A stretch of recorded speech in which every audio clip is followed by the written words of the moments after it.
मतलब कोरोना के बारे में हमें बताया गया है कि भी फर्स्ट ग्रेड, सेकंड ग्रेड और थर्ड ग्रेड आने वाली बच्चों के लिए बच्चों के बारे में बताया गया है, किस तरह बच्चों का ध्यान रखना है। हमने पूरे जिले में जो एसोसिएशन करीब 2800 एसोसिएशन जो कार्यरत है, जिनको हम जूम एप्लीकेशन के दौरान भी हमने उनको जागरूक किया, क्योंकि ऐसे समय में हमने बैठक सेक्टर लेवल पे बैठक नहीं कर पाए, लेकिन जूम एप्लीकेशन के माध्यम से हमने उनको जागरूक किया।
मीटिंग है। इसमें मतलब कोरोना के बारे में हमें बताया गया है कि भी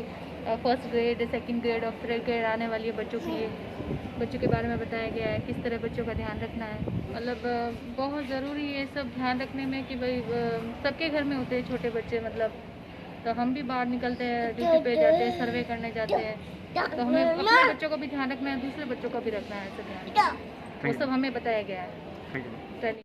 आज बाड़मेर शहरी क्षेत्र में जो कार्यरत आशा सहयोगिनी है, उनकी यहाँ पे बैठक रखी गई है। जैसे कि आपको पता है कि कोरोना की प्रथम लहर और दूसरी लहर से हम निपट चुके हैं, काफ़ी नुकसान भी हुआ है इसके दौरान। अभी तीसरी लहर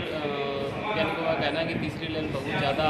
गंभीर है, तो उसी को देखते हुए हम चिकित्सा स्वास्थ्य विभाग पहले से ही सतर्क है और अग्रिम पंक्ति तक तो विभाग की जो मुख्य अहम कड़ी जो है आशा सहयोगिनी, जो ग्रास रूट पे काम करती है और जिसका काम प्रत्येक घर घर जाके कोरोना की जो संक्रमण है उसको फैलने से रोकने के लिए ये जागरूक है। इसी पंक्ति के साथ में हमने ये बैठक रखी गई है, ताकि जो तीसरी लहर है उसको हम आने से पहले ही कंट्रोल करने की कोशिश कर रहे हैं, ताकि जो तीसरी लहर में जो बच्चों को जो ज़्यादा प्रभावित कर रही है, क्योंकि बुजुर्ग और जागरूक नागरिक तो शायद कहीं ना कहीं इस चीज़ में कंट्रोल कर सकते हैं, लेकिन बच्चों को कंट्रोल करने में या उनको समझने में काफ़ी सारी दिक्कत आ सकती है। उसी को देखें हम, क्योंकि आशा सहयोगी का काम माता बच्चों के साथ में रहता है और उसी को ध्यान में रखते हुए हमने उनकी बैठक करके उनको जागरूक कर रहे हैं। बेसिक वही है कि साफ़ सफाई के लिए हम इनको कह रहे हैं, कोरोना के लिए संक्रमण जो फैल रहा है उसी के साथ हम मास्क की बात इनको रेगुलर कर रहे हैं। बच्चों की साफ़ सफाई का अनावश्यक रूप से घर से बाहर नहीं निकलने के लिए उनको कहा जा रहा है। जब भी बच्चों के साथ किसी कारणवश